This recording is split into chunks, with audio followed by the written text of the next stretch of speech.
My grandpa smiled and asked about my apartment, but I had no idea what he meant. Honey, I'm so glad you're enjoying the apartment I got you. Grandpa beamed across the brunch table at Rosewood Diner, raising his Bloody Mary like it was just another warm family moment. The air stilled. I froze mid-bite of my stack of blueberry pancakes. The syrup felt thick in my throat. Eyes darted toward me from all directions. My mom's burgundy lipstick parted in confusion. My sister Brooklyn looked up from her iPhone. And my dad dropped his fork. It hit the ceramic plate with a sharp clink. I could feel my heartbeat behind my eyes as the silence grew dense. The morning light streaming through the diner's windows suddenly felt too bright. I glanced down at my napkin, then looked up at Grandpa Charlie. I live in a basement, I whispered. His smile faltered like a deflating balloon. What?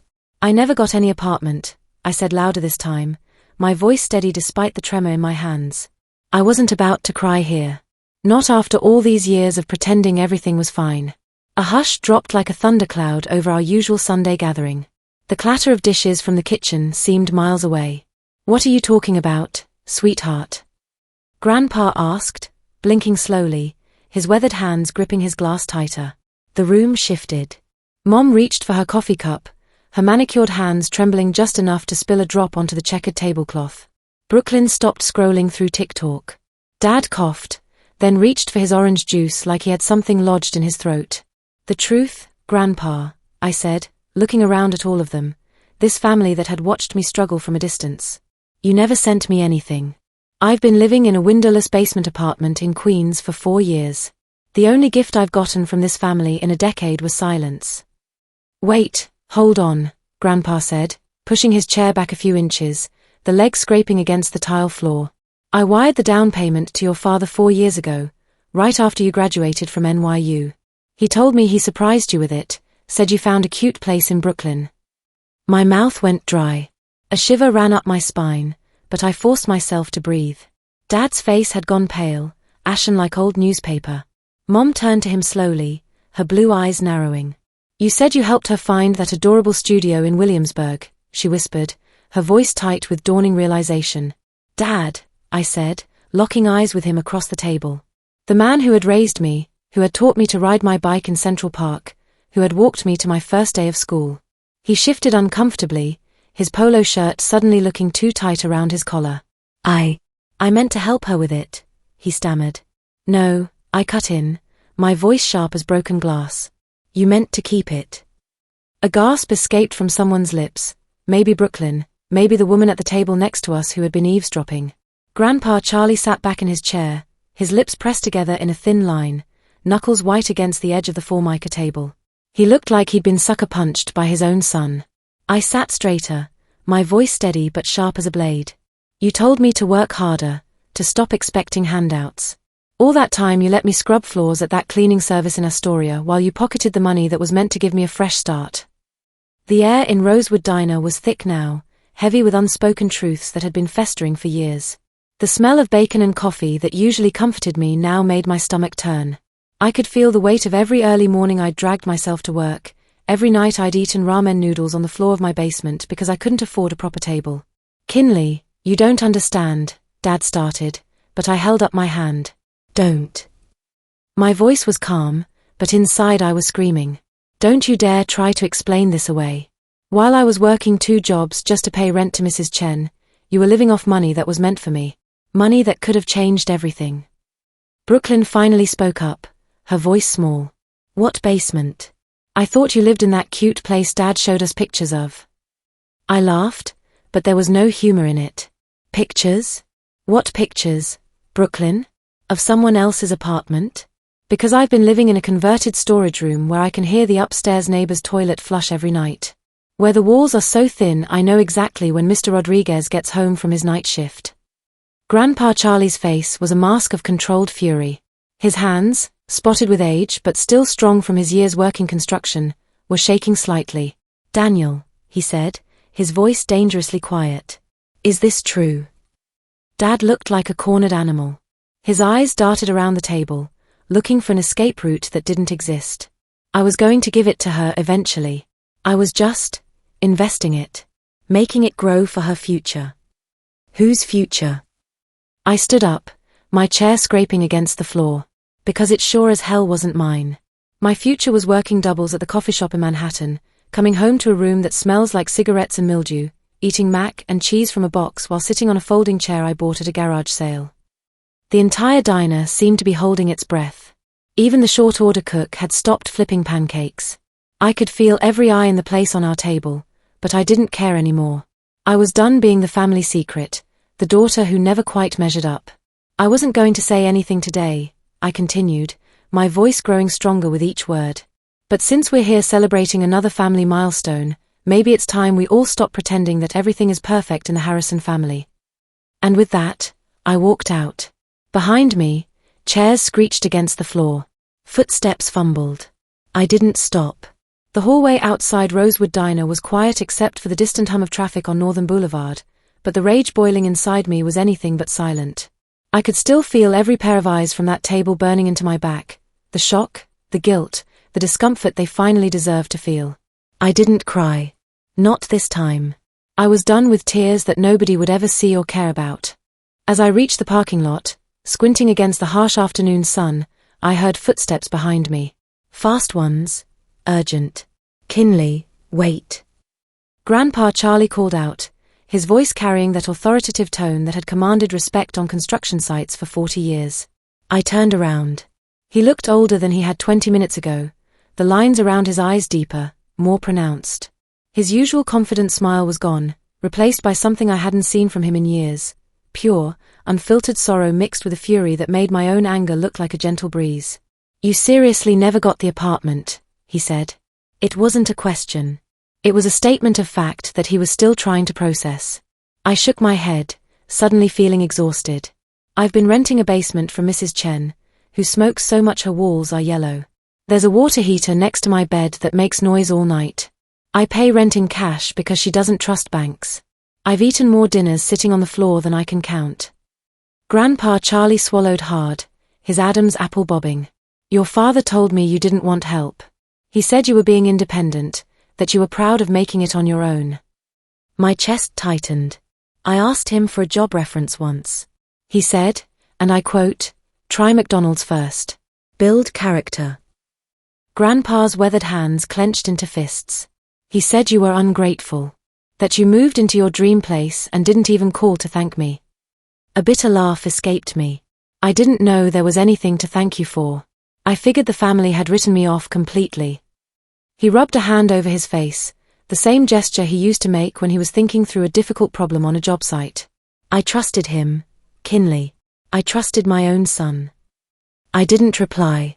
The silence stretched between us, but for the first time in years, it didn't feel uncomfortable. It felt like the pause before something important was about to happen. Then he said something that surprised me. I want to fix this. I folded my arms across my chest. How? I want to see where you live. His voice was firm, decided. I want to see this basement. My head snapped up. Why? Because if it's as bad as you say, and I believe it is, then he didn't just steal from you. He stole from both of us. And I'm done letting anyone lie to me about my own family.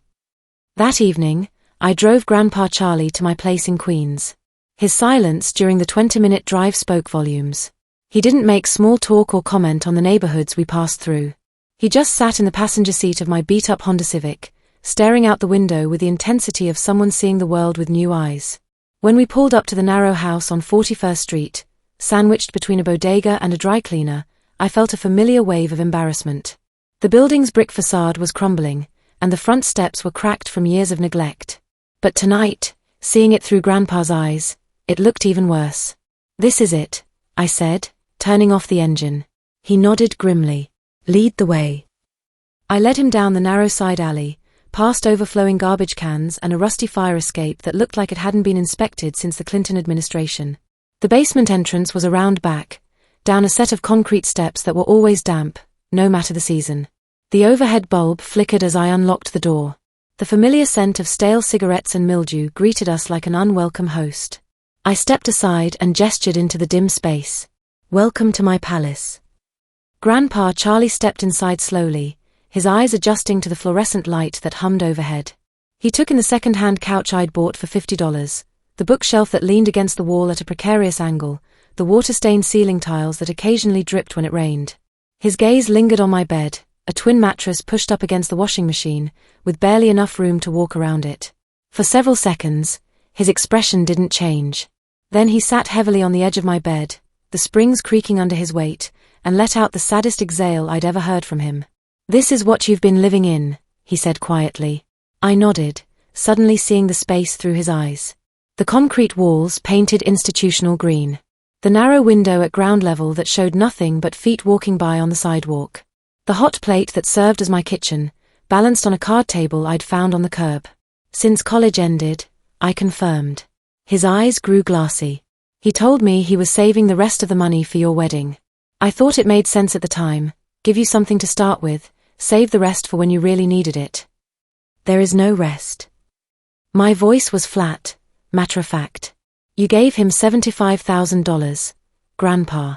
That money disappeared the moment it hit his account. Grandpa Charlie looked at the floor, then back at me. When he stood up, there was a determination in his posture that reminded me of the man who had built half the houses in our neighborhood with his own hands. "Not anymore," he said firmly. "Tomorrow, we're going to the bank. And after that, your father and I are going to have a very long conversation." I didn't smile, but something stirred inside me, a feeling I'd almost forgotten. Hope. The next morning, I woke to the smell of burnt coffee and the sound of Grandpa Charlie on his phone, his voice carrying the authority of someone who had spent decades getting things done. He was pacing in the small space between my couch and the water heater, his gray hair disheveled from sleep. "I don't care if it's Monday morning, Howard. Find the paperwork. I want every transfer traced, every receipt, and I want you to draft a letter stating that I no longer authorize Daniel Harrison to act on my behalf in any financial capacity."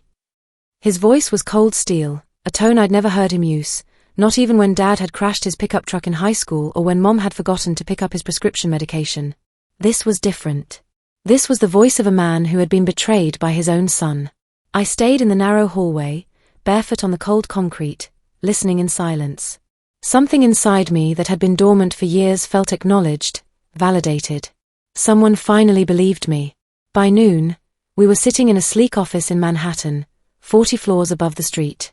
Grandpa had pulled strings to get an emergency appointment with his private banker.